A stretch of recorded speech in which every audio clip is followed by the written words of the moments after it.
এই যে যা জমি টমি দেখতেছেন সবই আপনার নামে কেনা হয়ে গেছে। ওই লোকটাকে? ও রাজু, বিভিন্ন ক্ষেত খামারে কামলা দিয়ে খায়। আজকে আমি ওরে ক্ষেতের আগাছা পরিষ্কারের জন্য রাখছি। আচ্ছা, তাহলে ওনাকে একটু ডাকেন। এই রাজু, এদিকে আয়। আইতাছি কাকা। জি কাকা। উনি হচ্ছে ম্যাডাম। আসসালামু আলাইকুম ম্যাডাম। ওয়ালাইকুম আসসালাম। আপনার কি কোনো সমস্যা? না তো ম্যাডাম, কোনো সমস্যা নাই। তাহলে আপনি নিচের দিকে তাকিয়ে আছেন কেন? পর্দা করতেছি ম্যাডাম। পর্দা করছেন মানে? পর্দা করা ফরজ।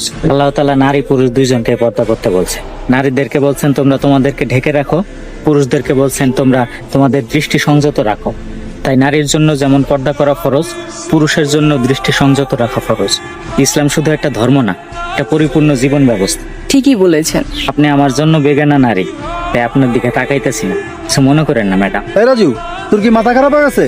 উনি আমাকে ম্যাডাম, তুই কারে কি কস? উনি ঠিকই বলেছেন আসলাম সাহেব। আমরা নারীদের পর্দার বিষয়ে কথা বলি, কিন্তু পুরুষের পর্দার বিষয়ে এড়িয়ে যাই, অথচ দুটোই দরকার।